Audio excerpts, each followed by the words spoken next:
Selamat pagi, perkenalkan nama saya Desrani Sitompul, NPM 2012-0107 dari kelas SIP 2002. Di sini saya akan menjelaskan materi tentang file service. Pendahuluan, file service adalah suatu perincian atau pelayanan dari file system yang ditawarkan pada komputer klien. Suatu file server adalah implementasi dari file service dan berjalan pada suatu atau lebih mesin. File itu sendiri berisi dari nama, data, dan atribut file seperti kepemilikan file, ukuran, waktu pembuatan file, dan hak akses file. Dari gambar ini kita bisa melihat sebuah file server menyediakan file service ke klien.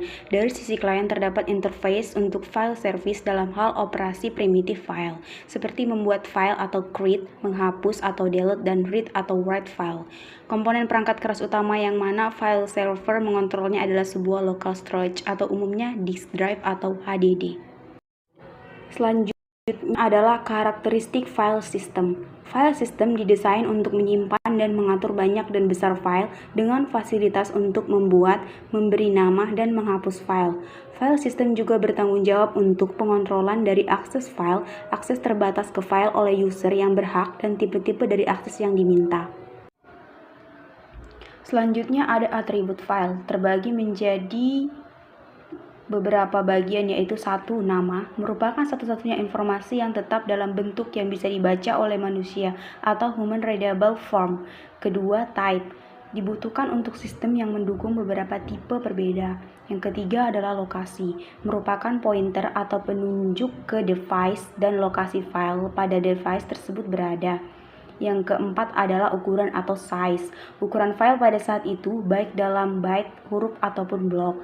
Yang kelima adalah proteksi.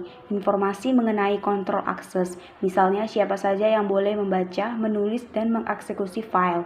Yang terakhir adalah waktu, tanggal, dan identifikasi pengguna.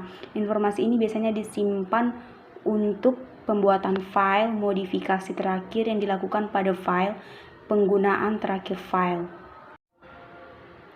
Selanjutnya, struktur dari file terbagi menjadi beberapa modul. Yang pertama adalah modul directory, menghubungkan nama file dengan ID file. Yang kedua ada modul file, menghubungkan ID dengan file tertentu. Yang ketiga ada modul access control, memeriksa permission untuk operasi yang diminta. Yang keempat ada modul access file, yang berisikan read atau write data file atau atribut. Yang kelima ada modul block, akses dan alokasi blok disk. Yang keenam ada modul perangkat yang berisikan disk, I/O, dan buffering. Selanjutnya komponen file. Komponen file service adalah terdiri dari satu, file service yang berisi pengoperasian dari masing-masing file. Kedua, directory service yang berisi manajemen atau pengaturan directory. Yang ketiga, naming service, lokasi independen, satu file dapat dipindahkan tanpa mengganti nama. Selanjutnya adalah kebutuhan file, terbagi menjadi 8 bagian. Yang pertama adalah transparansi atau keseimbangan antara fleksibilitas dan skalabilitas terhadap kompleksitas dan informasi dalam desainnya. Yang kedua adalah concurrent file update, perbaruan file serentak bersamaan antara file server dan klien. Kebanyakan arah sistem mengikuti standar Unix dalam memberikan pelayanan advisory atau mendata story file atau record file level looking. Yang ketiga adalah file replication. Replikasi dapat untuk share load, untuk mempertinggi fault tolerance, dan untuk mempertinggi scalability. Kebanyakan sistem yang ada dapat melayani searching dengan replication terbatas. Sebagian dapat melayani full replication. Yang keempat adalah hardware atau operating system. Heterogenesis atau kesamaan adalah kebutuhan yang sangat penting dalam melayani keterbukaan.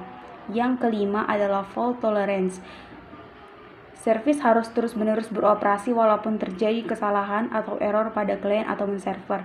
Yang keenam adalah konsistensi. Yang ketujuh, security. Semua sistem melayani mekanisme akses kontrol berbasiskan daftar akses kontrol atau akses control list. Yang terakhir adalah efisiensi. Sistem harus dapat melayani perbandingan performance, apakah lebih baik atau tidak. Baiklah, selanjutnya di situ ada gambar file service arsitektur. Dari gambar tersebut dapat dijelaskan layanan flat file atau flat file service berisikan beroperasi pada isi file Unique File Identifier atau UFID.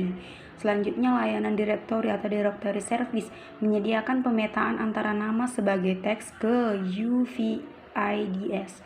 Yang terakhir, model client menyediakan aplikasi untuk mengakses layanan file jarak jauh secara transparan, menyimpan status atau state, open file, position, dan terakhir mengetahui lokasi jaringan dari flat file dan directory server.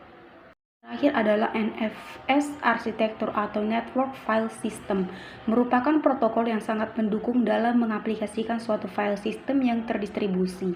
Tujuan dari NFS adalah untuk memungkinkan terjadinya pertukaran sistem berkas secara transparan antara mesin-mesin bebas tersebut. Hubungan yang terjadi di sini didasarkan pada hubungan client server yang menggunakan perangkat lunak NFS server dan NFS client yang berjalan di atas workstation. NFS didesain agar dapat beroperasi di lingkungan ataupun jaringan yang heterogen yang meliputi mesin, platform, sistem operasi, dan arsitektur jaringan. Jika misalnya terjadi sebuah pertukaran sistem berkas antara server dan klien, sistem berkas yang terjadi di sini harus dipastikan hanya berpengaruh pada tingkat klien dan tidak mempengaruhi sisi server, karena server dan klien adalah mesin yang berbeda dan sama-sama bebas. Untuk itu, mesin klien harus melakukan operasi mount terlebih dahulu agar remote directory dapat diakses secara transparan. Baiklah, sekian dari presentasi saya ucapkan terima kasih.